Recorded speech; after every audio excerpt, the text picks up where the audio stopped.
Philanthropy Motion, and Chris from Ginseng. Because there's no more available chairs, so I'll just stand and walk around. No, it's okay. You guys have to sit. Yeah, it's completely okay. So, why don't we start with Samantha? You can give us a short introduction about what you do and what Teach for China does, and then we go in that order. Hi everyone, thank you guys so much for inviting me to participate. So I know a couple of people in the audience. So my name is Samantha Ho Kriegel. I'm the Vice President of Development and Communications for an organization called Teach for China. And what we do is we serve low-income schools in mainland China. We recruit top graduates, mostly from China, from places that you would have heard of, Beida, Fudan, Tsinghua, etc., but also from the US. So my alma mater, Harvard, Stanford, Cal, and we recruit and place these graduates as teachers in low-income public schools. We teach middle school and upper primary, so about from roughly grade 3 to grade 9, which is the end of compulsory education in China. We teach core curriculum subjects, and our goal is to help our kids do better in school. We believe that education, I got to hear a little bit of the last panel, and I think there's a lot of people in this room that are interested in creating impact, right, and creating change. And Teach for China started because we believe education is the key to all change. And that with better education, that is the only way to systemically address issues of poverty, equity, civil society, etc. So we have today about 300 teachers in over 80 schools in Yunnan and Guangdong. We are pretty young, we're 5 years old. Our long-term vision is that not only will our teachers serve for 2 years and help kids right now today as teachers, but we aspire to the same model that our sister organization Teach for America, which some of you might have heard of, or Teach First in the UK does, which is that after 2 years of teaching, almost all of our fellows, our teachers, stay in the education or the NGO space. Some of them don't. Some of them go on to business schools. Some of them go on to private sector careers.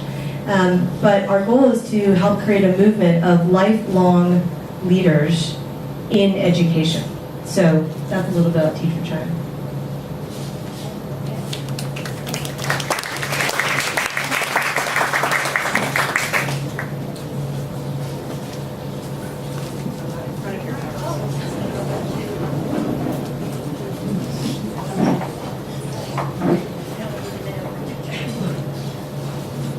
Hello everybody, I'm Jasmine and this is Connie, and we're the co-founders of Philanthropy in Motion, PIM for short.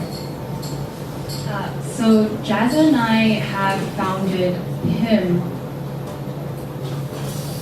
really with the mission to empower young people such as yourselves to become intelligent givers.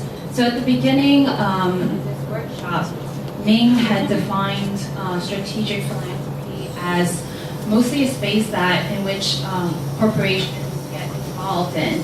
But we want to redefine that. We want to empower more people to become philanthropists, not just corporations or the high net worth individuals. We think anyone. So that's why we design education programs that teach young people on how to evaluate NGOs. Before you decide to invest your resources into these organizations, you should conduct the due diligence. And we do so in a way that brings together people. So we emphasize not only effective giving, but also collective. We want to pool together resources, not just financial assets, but also your knowledge, your ideas, your skills, in a way that you can have bigger impact. So you can do more with less. So we basically call ourselves a Young People's Foundation because we think that young people could make a great difference. And just to give you a little bit context about the problem that we address, So in China, the philanthropic sector is relatively young. And I'd like to direct you to this chart here, which shows the trend of charitable giving in China. And you see that it's been increasing by a huge amount, with spikes in 2008 and 2010. Can anyone guess why there were spikes in charitable giving then? What are some major effects? Actually, the earthquake, yeah. So the earthquake in 2008 and 2010, there was a huge increase in giving because a lot of corporations and individuals all felt compelled to give to help their country. However, even though this trend is very positive, if you look at statistics showing the overall level, the big picture of giving in China, there is this index called the World Giving Index that rates countries based on their giving on 3 criteria: giving money, giving time, so volunteering, and helping strangers on the street. Out of 135 countries surveyed, China ranked 133. So in the very, very bottom. And you might say, oh, because China is a developing country, but if you compare it to India, which is also a developing country with lower GDP per capita, India is 97. Not much better, but at least they have a higher rate of giving to NGOs. And also, just for reference, Hong Kong is number 17 on the list. Hong Kong people are very good at giving money, but very terrible at giving their time. So I'm very impressed a lot of you guys showed up today because time is very precious in Hong Kong. And the first one, can anyone guess which one's the first in terms of charitable giving? The United States. Yes. And so what are some of the reasons why charitable giving is so low in China? Some ideas, people have attributed it to low public understanding of the nonprofit sector, low level of trust. Some recent charity scandals, for example, with the Red Cross, has really had a huge impact on people's belief in these organizations. And a lot of times they think that there's a lot of corruption rampant in these big organizations.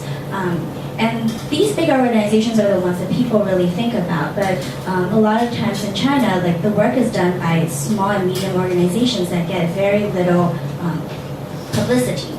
So overall, this has created a philanthropic system that is lagging behind. And I also want to show you this 2 pie charts that shows the percentage of giving that comes from corporations and individuals. And in China, the majority of giving, 57%, come from corporations. Individuals is only 32%. Whereas if you look at the United States, over 70% comes from the individuals.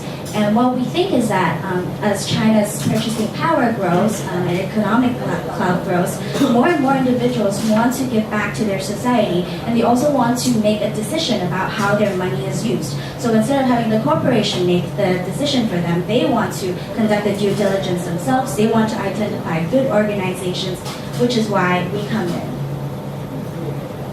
And so just to very quickly go over what we do, we essentially partner with local and international foundations as well as academic institutions such as the University of Hong Kong to provide a platform in which young people can really investigate the NGO landscape in China, come up with a strategy on how to best allocate resources to support these organizations, form networks, build a community, in order to maintain momentum for the causes that people care about, and practice really learn through practicing, and most importantly really to inspire and motivate young people to think that they can make a difference, and in return after receiving our education to act as role models to further inspire their peers. Test this one. It says low battery, so okay. My name is Chris Fisher. I think you've probably heard about me a couple of times in Ming's talk. Ming and I have been working on...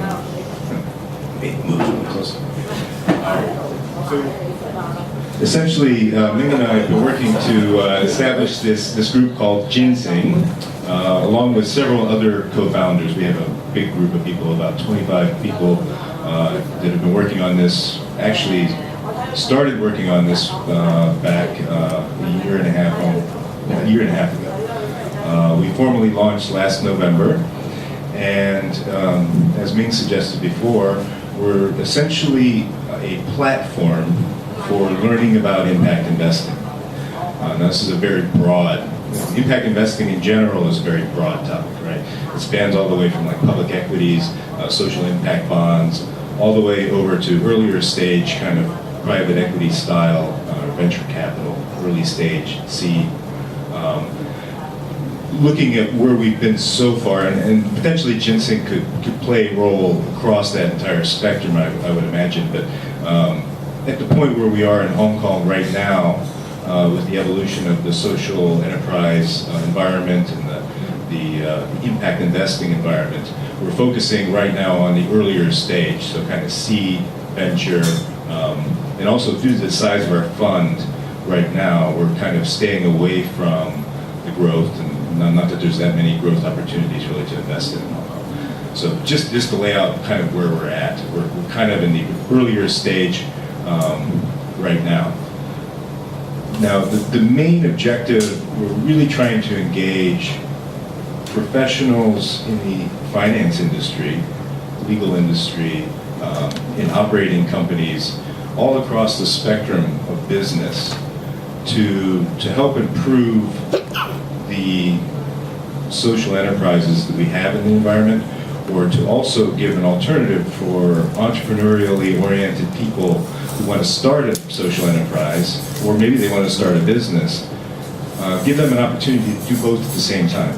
Start a company that makes sense, that has a financial return, that can provide a career for themselves, a future for their families, but also to solve a social or environmental problem, or to at least work towards a solution. So in the previous panel, they laid out a lot of really good insights about the impact investing environment and spectrum. But you'll notice, like in Christina's speech, that acumen is not really, from what I can tell, not really actively working in Hong Kong. And I'm sure there's a couple reasons for that. I wish I'd asked her why. But we're trying to work to create more of these investable opportunities in Greater China.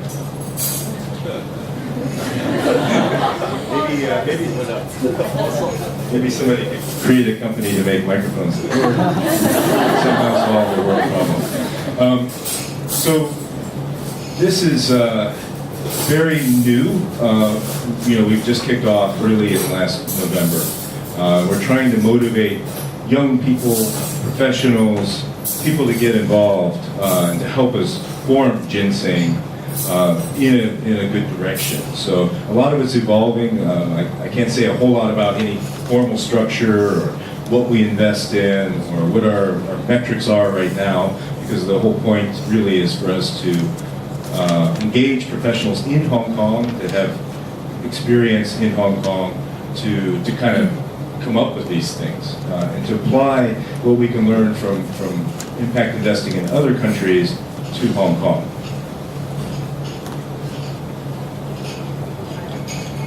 Testing. Works for me. I think inversely related to this.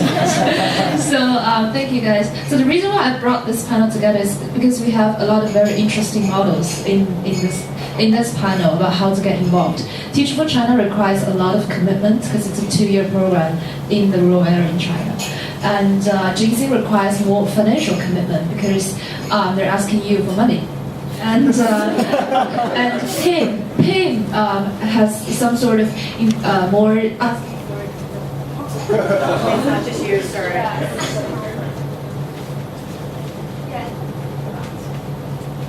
And Pim has a different model, and they were basically asking students to get more involved in the process without spending too much money or too much of their time or the entire career. So I guess the first question I want to ask is how do you see your model? Like, why do you think your model works? How do you make it work? And just share a little bit on this. Well, honestly, I mean, what Teach for China does is in some ways very different from what these guys are doing. I don't know if anyone here is interested in signing up for 2 years of teaching, third grade in China. If anyone is, please come see me after the panel. Obviously, that's a really big investment.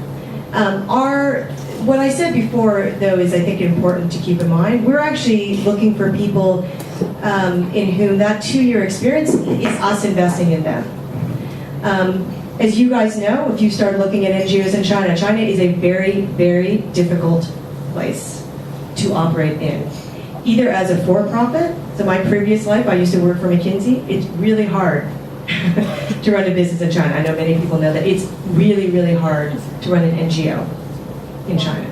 So we are trying to take people who we think are incredibly bright, incredibly passionate, and say, spend 2 years doing good, but also spend 2 years learning how to operate in that environment. So that's one comment I would have, is that what we're trying to do is we're trying to provide service directly, but we're also trying to create a movement of young people who will go on in many ways that we probably can't even predict to start their own organizations, some of which might be definitely on this spectrum of social enterprise in terms of having an income model, some of which will not have an income model. I mean, we're a straight up charity. You know, we don't have an income model, and it would be, I still believe that there is, perhaps it is not, it's probably controversial for me to say so in this room when we're talking about, you know, impact investing. I still think that there are certain areas in the charitable world that do not lend themselves to being social enterprises because they are fundamentally things that don't work, that don't have an income model. I happen to think education is one of them. However, we at Teach for China also recognize that education as a space is a huge business in China. And so we're eager to have people that can potentially build organizations that sit in that middle part of that space, that could have income models, that could benefit the communities that we serve. So I guess this is my very long answer saying Teach for China is looking for a 2-year commitment, but we're actually looking for a long-term, lifetime commitment from our people. That being said, there are other ways that you can support us, but yes, we're a service organization. Yeah, so for PIM, we're also looking for people who want to be lifelong givers. We just start early. We attract students, we attract young professionals, and we provide this education program for them to learn how to evaluate different organizations, including social enterprises, but also traditional nonprofits and charities. And the way we do it is that we actually provide them with a fund, because we know that a lot of young people, at least at this age, their financial resources are limited. So what we do is that we want to leverage a collective giving, so have everyone contribute together, as well as match them with our own resources. That way we create like a bigger pool of funding, and that they could have a more, instead of giving $100, 100 Hong Kong dollars, they could be giving somewhat like $150,000 Hong Kong dollars, which for a nonprofit or a social enterprise makes a lot more difference. So our education model is just this beginning.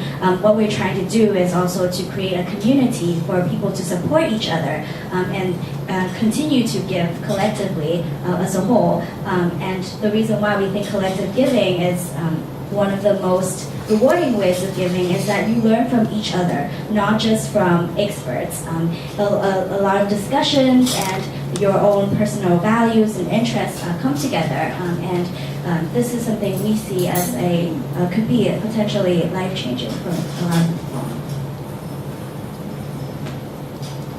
Well, first I'd like to start off by taking some exception. We're not that expensive, I guess. Compared to 2 years of your life, I'm not sure most of you in this room make a lot more than what we require of you. Although you may find once you get started, you enjoy it so much that you spend your whole life on it. So our model is essentially pretty simple. We believe in learning by doing. So this whole idea of learning about impact investing, we want you to really apply it. So we have a fund. Basically, when you join, you put 10,000 Hong Kong dollars into the fund, and then you pay $2,000 a year to help cover the administrative overhead of running the organization.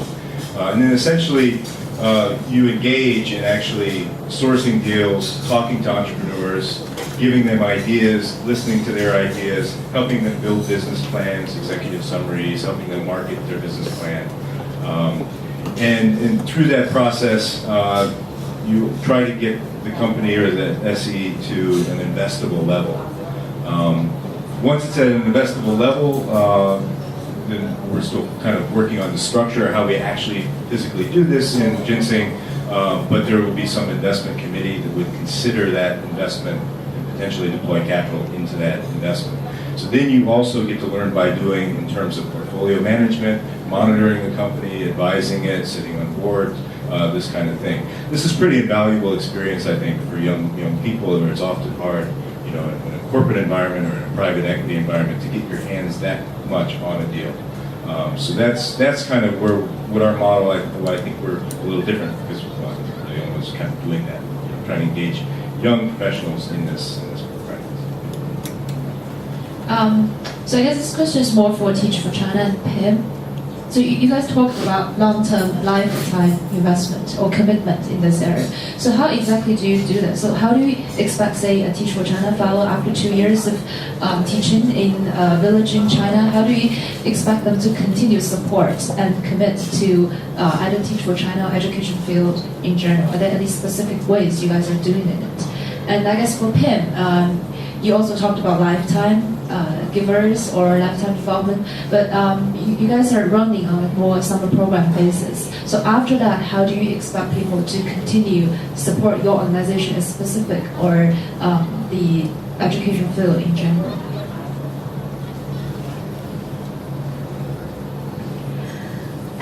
So let me answer that question in two parts. I mean, the first part I think is just what our vision is for our alumni. So our hope and our aspiration is that after 2 years in these classrooms, that our alumni will have a first-hand experience of what the challenges are that these communities face, what the challenges are that the children face, the challenges are that the schools themselves face, and that they will then be inspired to continue advocating, right, for change. During the course of the 2-year fellowship, we provide a lot of training and support. And actually, if you looked at our cost structure, most of our costs are actually around recruiting and then training our fellows. Our fellows actually make the same amount of money as any public school teacher in China, meaning almost nothing. I mean, the average public school teacher in China makes less than 2,000 renminbi a month. So some of that training obviously is strictly pedagogical. It's teaching them how to be teachers, right? Because that's what we do. But we also spend a lot of time trying to teach them how to be leaders.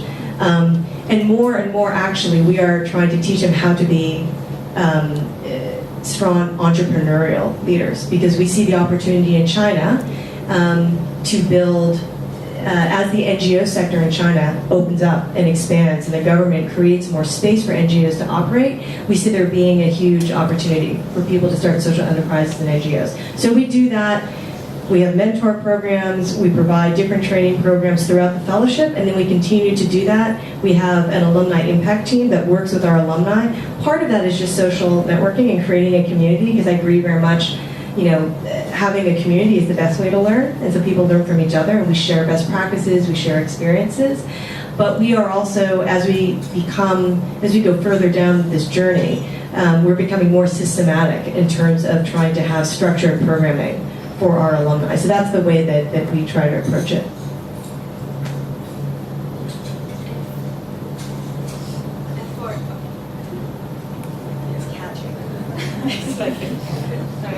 And so for Pim, yes, we have the summer program in which we educate and provide our students with the tools to conduct analysis on the NGOs that we've partnered up with in China. But Pim goes much further than that. We, as Jasmine has mentioned, we try to build a community, which we think is the most valuable part.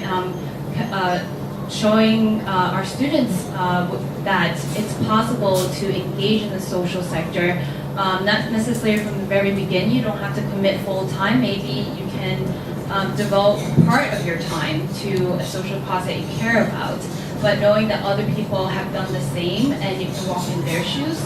And in addition to that, we connect all of our students to our NGO partners so that they can have that extra level of engagement. Again, going beyond the finances, going beyond investing the money, we want them to package their responsibility so that they can think of a way in which they can really add, contribute in a meaningful way and add value to the organization. And we really do believe that young people represent immense potential.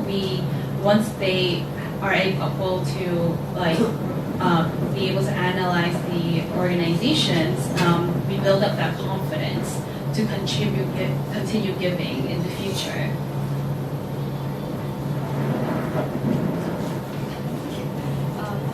Follow-up question for Samantha. So you're saying that you for Teach for China, you probably are still figuring out what is the model for people to get long-term involvement in this area. So as far as I know, the first batch of your teachers have already graduated from this program. Yeah. So can you give us some specific example of what the teachers are doing right now? And so we're in our 5th year, so we have our 5th class of fellows in the field right now. We have about 150 alums today. As of June, that number will go up to about 300. So our N is still very small, but the current core of alumni, about a large number of our alumni stay in education. So about 30 to 40% stay in education. So that might be continuing on as teachers. Most of them, quite frankly, don't stay necessarily in rural areas because they just can't make enough money to live. But they continue on, and many of them have aspirations to start their own schools. About another third of our alumni go on to graduate school, and there's a huge variance there. Like I said, we have some in business school, we have some in education school, we have some in public policy. You have to understand that we're recruiting people right out of college, right? So these are people who are with us basically from the age of 21 to 23, 24.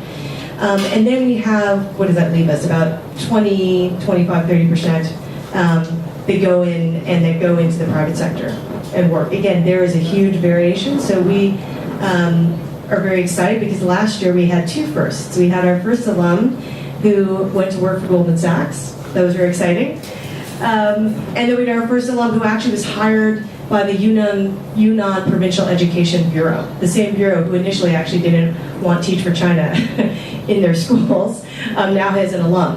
So, our vision is that I say to people, look, I would be unhappy if none of our alums stayed as teachers, but I also would be not happy if all of our alums stayed as teachers. Because the reality is, as with most of these big problems that we all want to work against, education is incredibly complicated. It will require input from across all sectors, right? So we're looking to launch people on what we call high impact pathways, and we believe those pathways include government. In China, that's unavoidable. Includes, in the education sector itself, public and private, and also includes private sector, corporate support. Maybe that means people are going to become philanthropists. Maybe that means they're going to start an ed tech company, which can create technology that will improve access, to quality instruction in rural parts of China. So that's a little bit of a picture of what they're doing now. The 3 organizations have in common is you all work with relatively young generation, work with students or young professionals. During your experience, do you feel that the young generation in China or Hong Kong are getting more and more aware of the social problems in China? Are they aware that they can be part of the solution, not just an audience? Do you think the social values and the university education in China are generally supportive of people, getting more involved in this field, either as a volunteer or like long-term working in the field or donating? Yeah.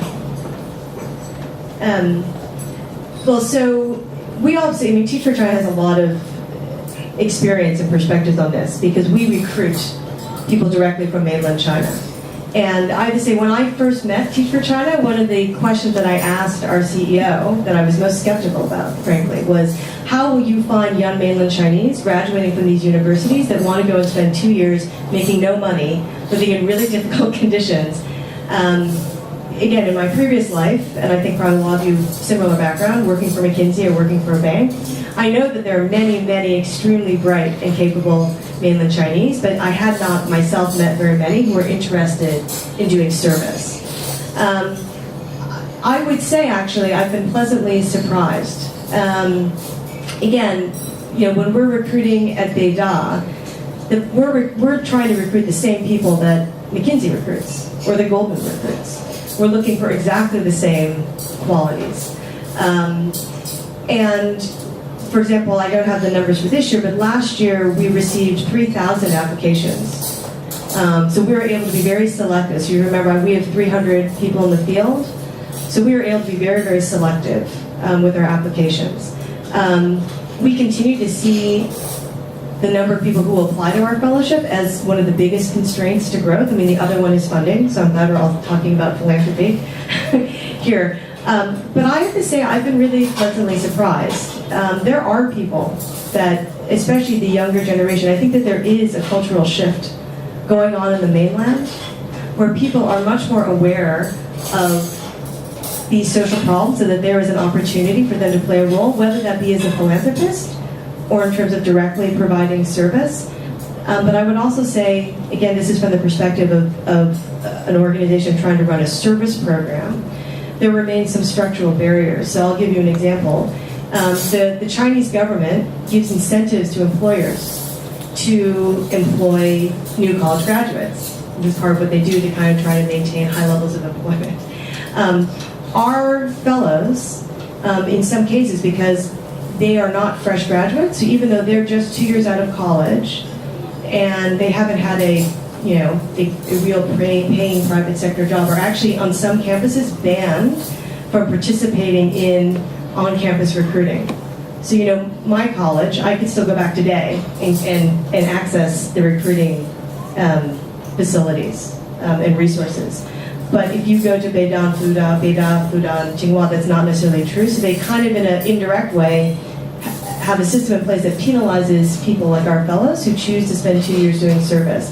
Ultimately, we hope that we will be able to try to convince people to change that policy. And we hope that people that do choose to spend some time doing service are actually rewarded. And in fact, I'm sorry, I'm taking up a lot of time, but if you look at Teach for America, I'll give you guys a great statistic, which would inspire us all. So today, when I graduated from college around the time that Teach for America started, I'm much older than everyone in this room. So that was like 20 plus years ago. When I graduated from Harvard, almost no one applied to Teach for America. Like, you knew about it, you knew it was a good thing, no one applied. Today, about 20% of the graduating class at Harvard applies to Teach for America. And the reason they do is because they realize that it's a selective program. They realize it's a way they can give back, but it's also a way that they can continue to learn, and it will be a credential for them. So it's a win-win. We have hopes that will happen in China as well, where there will be a shift in culture, where people will start looking upon service or giving as something that's just kind of normal. And I think this generation, this is a time when you will start to see a lot of change. Yeah, and I think this is a global trend, actually, that the newer generations coming up are more and more engaged in solving problems that they see around them in the world. And you can speculate probably on a lot of different causes for that. Practically speaking, if you can't get a job, you be more creative in how you deploy your most precious resource, your time. I also think, economic productivity growth is happening around the world. Manufacturing productivity is going off the charts. We don't need people doing as much manufacturing. So more and more people are engaged in service industries. But how much time can you spend cutting hair and doing basic services? And so at some point, you also want and you also have more leisure time because you're able to generate more output with your time because you have a computer now and you have internet access and all these things. with the internet, you're also exposed to more of the issues of the world. You're getting a more global perspective. You're getting more mechanisms through which you can kind of connect with other people around issues and start to try to come up with solutions. So in my mind, the whole world is becoming more entrepreneurial. Entrepreneurialism is the future of where things are going. You can now do things in your room with your computer, connecting with people all around the world. You can connect with some programmers over in India, you can connect with some manufacturers in China, and put a product together on Kickstarter and get it funded, and just the whole environment is there to allow individuals to make a much bigger impact on the world than they ever could have in the past. So I think that's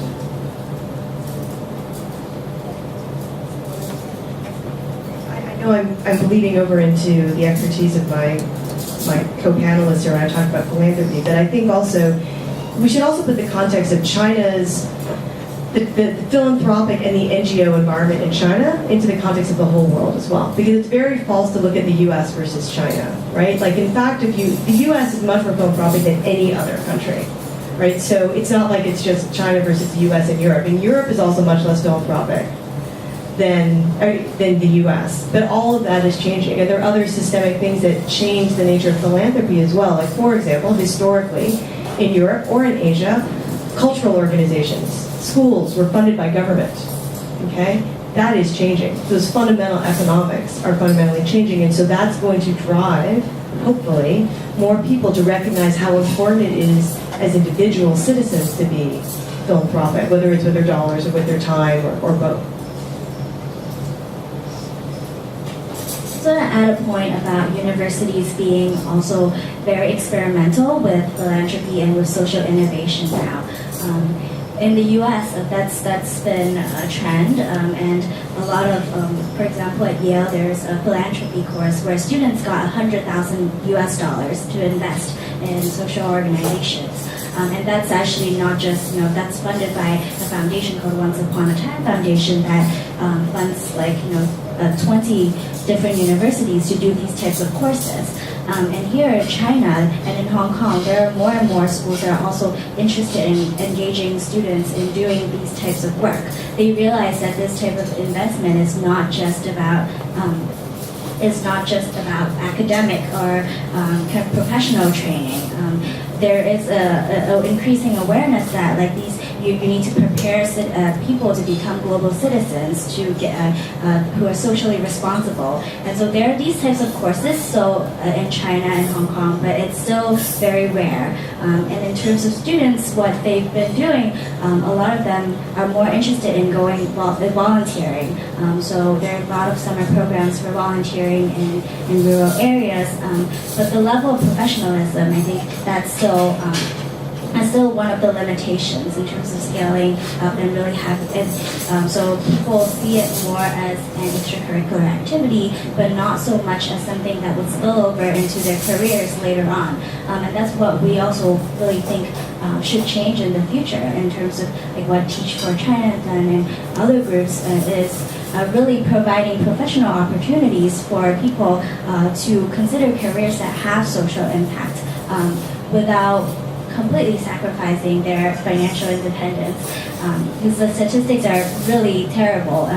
For most nonprofits in China, the average wage is 2,000 to 3,000 RMB, and these are university or master's students. And so it's not attractive for anyone to enter this sector.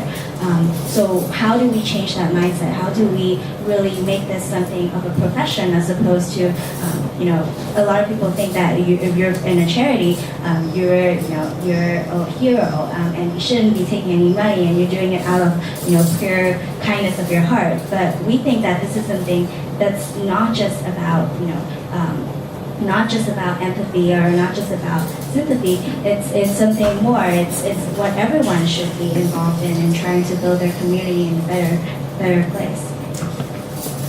I was going to say that, I think that's a really, really relevant point. And that's something where I know from our perspective, I think one of the challenges we have is talking to philanthropists or would-be philanthropists in the mainland who don't understand that point. who don't understand the sustainability of encouraging people to do this as a career, as a life choice. And part of it, I think, is compensation, trying to compensate people fairly given their education level and their skills. And if you want to attract really capable people, you need to make it possible for them to have at least a decent living wage. I mean, the other thing is you need them to feel that they're in an organization, and this is to your point about professionalism, that actually can have an impact. So one of the things that's sort of interesting for us is, we have this 2-year program. We're actually not the first program to try to encourage people to go teach in rural schools. The government has known for a long time that this is a problem. Rural schools really, and I'll give you another statistic, most of the schools that we serve, they cannot attract college graduates to be teachers. So most of the schools that we go to, middle schools, the middle school kids are being taught by teachers who have basically graduated from middle school themselves and then done a 1-year vocational training. It's the very, very minimal requirement, but it's because they can't attract anybody else. The government has run its own programs to get people to volunteer. But in that case, although they will pay people don't do it because there is this, and you talked about this, there is this distrust of institutions, particularly the government. So there isn't the belief that if I go and work for this organization, I'll actually have any impact. So I think that's one of the other challenges in terms of maybe not so much attracting people to be philanthropists, but we think about how do we attract people to be practitioners. And ultimately, you need good practitioners in this field so that you guys have someone to invest in. And that is another challenge. An interesting observation. So all the panelists today are either born in the United States or educated in the United States. So apparently the U.S. does have a much better culture or education in terms of giving and doing services for good.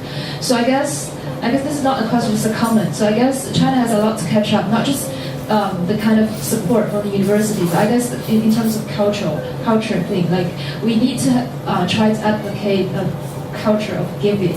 Yeah, like I believe it's not going to be done in a few years. It requires generations of effort, but I do hope one day we will see China active in this field as well.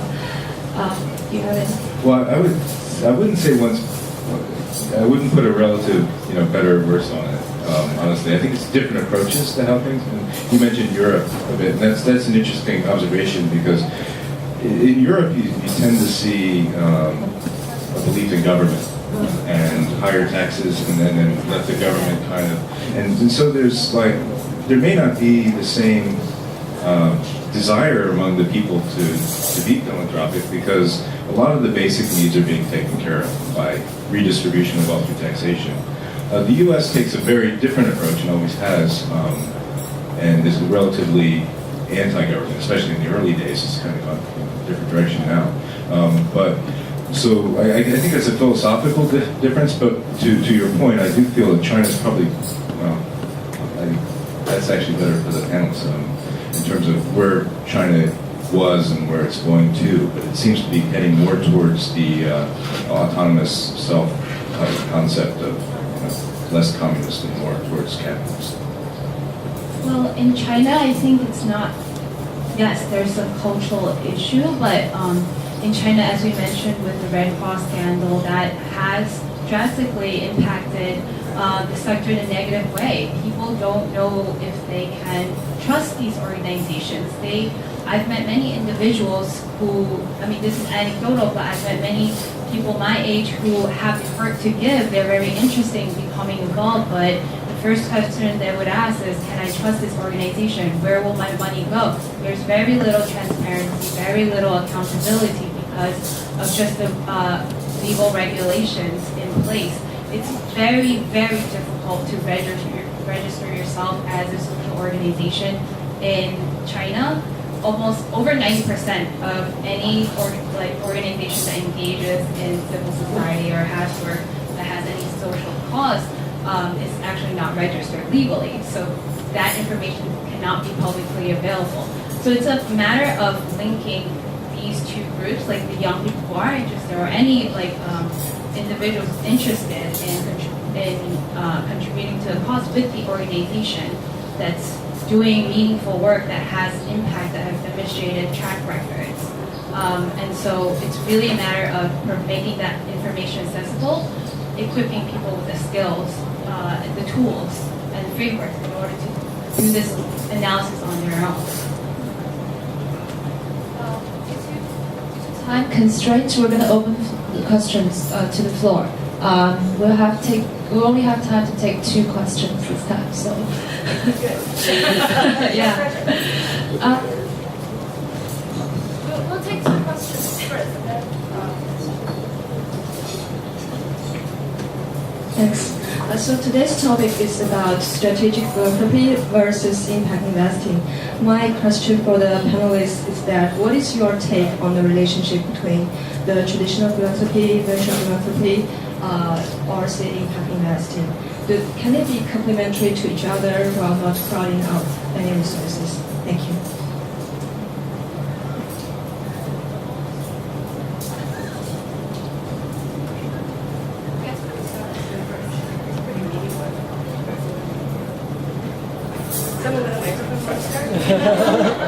A microphone that works.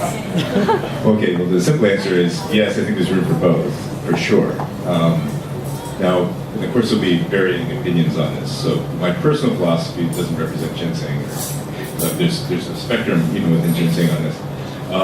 But my perspective is like those things which you can make into a business and make them sustainable are better to be taken out of the philanthropic space to allow more philanthropy to kind of work in the areas where philanthropy is more appropriate.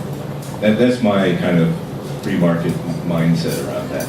And I think, especially over the last 4 or 5 years since this concept of impact investing has really started to take hold, I think you're seeing some enormous creativity in the things that entrepreneurs are bringing to that, in ways that people are supporting doing good with good products and good services, employing good people in their communities.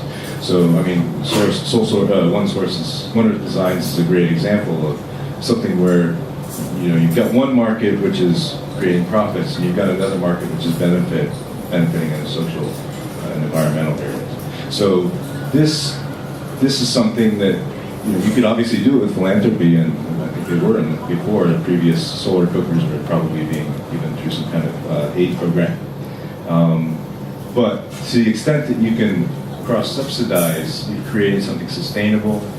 Whereas philanthropy, you have to come back every year and get more. And you have to convince people in good times and in bad times, and good economies and bad economies, that this is an issue that needs to be resolved and that they need to give their money, and that it's, you know, a good organization with a low overhead, good transparency that's going to do it. There's a lot of variables in that. Whereas if you have a business that's addressing the problem just out of the nature of its business, it's self-sustaining. It's just, to me, that's a better way to do it if you can. I can do, yeah.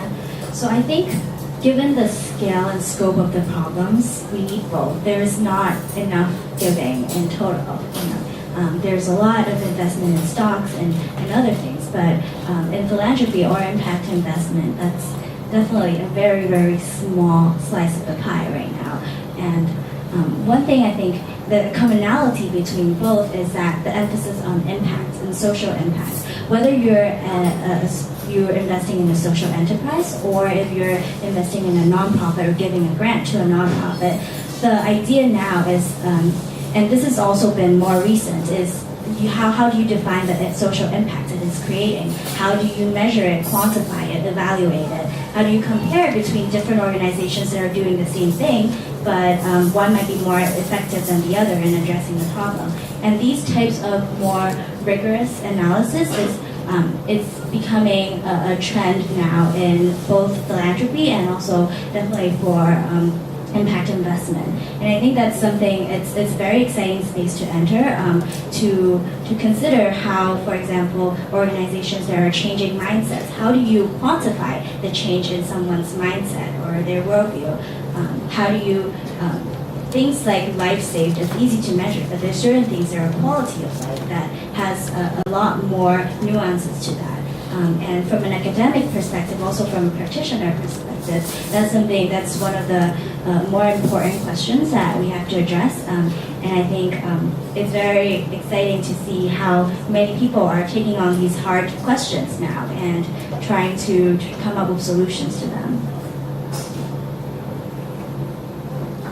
I mean, I would agree. There has to be both.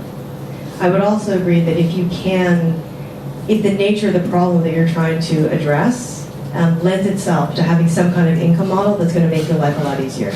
This is from the person who raises money for an organization that has no income model. So, no, but because I was going to say, one of the things that's very difficult for any, let's say, broadly charitable organization, or any new organization, right, is reliability of funding. So to the extent that you can control your own funding streams, that's just better. That being said, I think there will always be organizations and problems that will not lend itself to that model. So that means there will always be great need for philanthropy. When I hear people talk about strategic giving and impact investing, I sometimes think that impact investing is a code word for give and give smart, however you're going to give. Think about where your dollar is going and what you're getting back for it, and see yourself as a partner with the organization that you are investing in. Whether you expect a return financially or whether you just expect a return in terms of value that you're creating, be a partner with them in terms of pushing them to think about how to measure their own impact. And then this brings up a whole other topic, which we can have an entire conversation about impact measurement, which can be incredibly difficult. And I'm sure these guys can, I can speak to it very much in terms of education. It's incredibly difficult.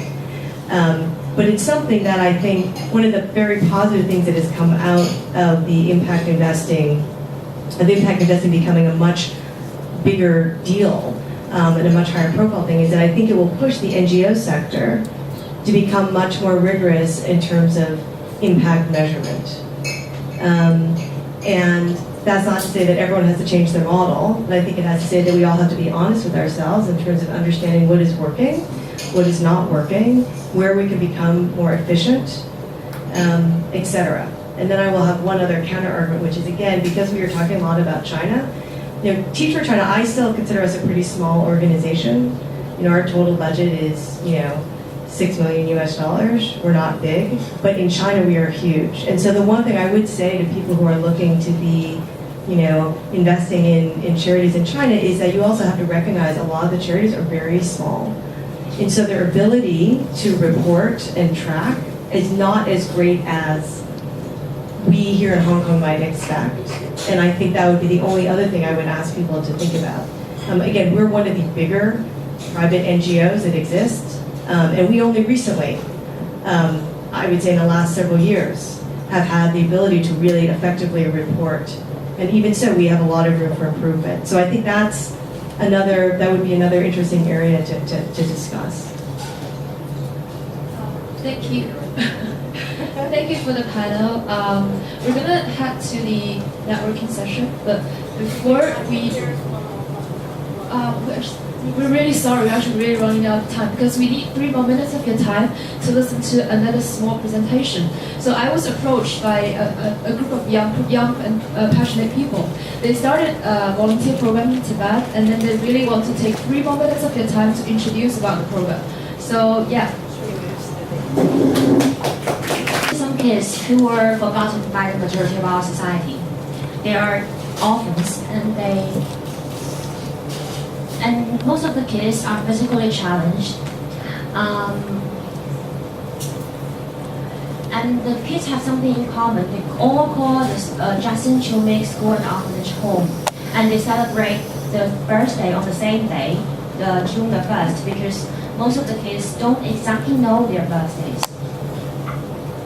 So my partner Dennis in Hong Kong and also another partner from the US, they were among the first batch of volunteers and donors to the orphanage, and I also went for teaching trips there upon my university graduation.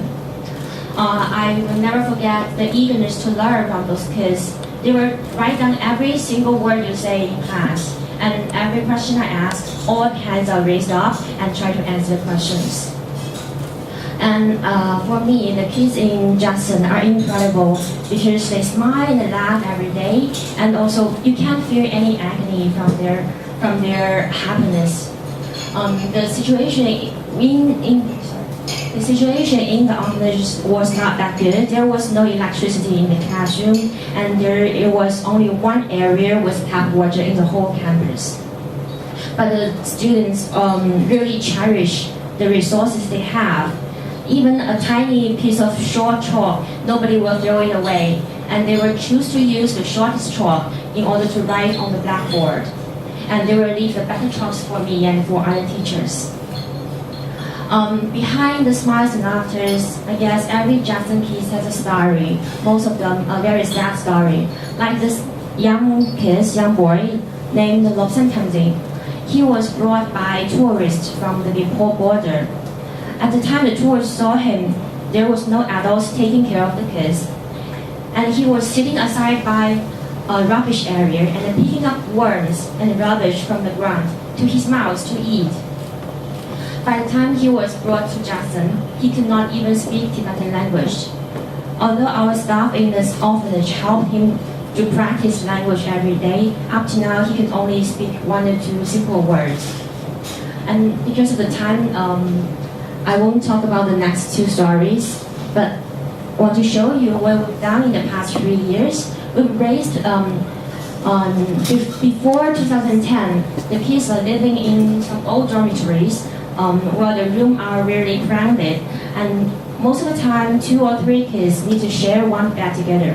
And in some extreme scenarios, even 4 kids need to squeeze themselves in one single bed. And so we raised around 2 million RMB in order to build 2 new dormitories, one for girl and one for boy. This is the girls' dormitory and this is the boys. And for the interior, we let all the children to have their beds and double-decker beds on the top, and also desks and cabinets on the bottom. And we also did several rounds of teaching trips and brought donations like laptops and gifts, stationeries, magazines to the kids. Here's me and my partner Dennis over there. But as you know, doing NGO in China is very hard, and it's even harder doing it in Tibet because of the political issues. Most of our donors previously was from the US, and previous volunteers are all from the US as well.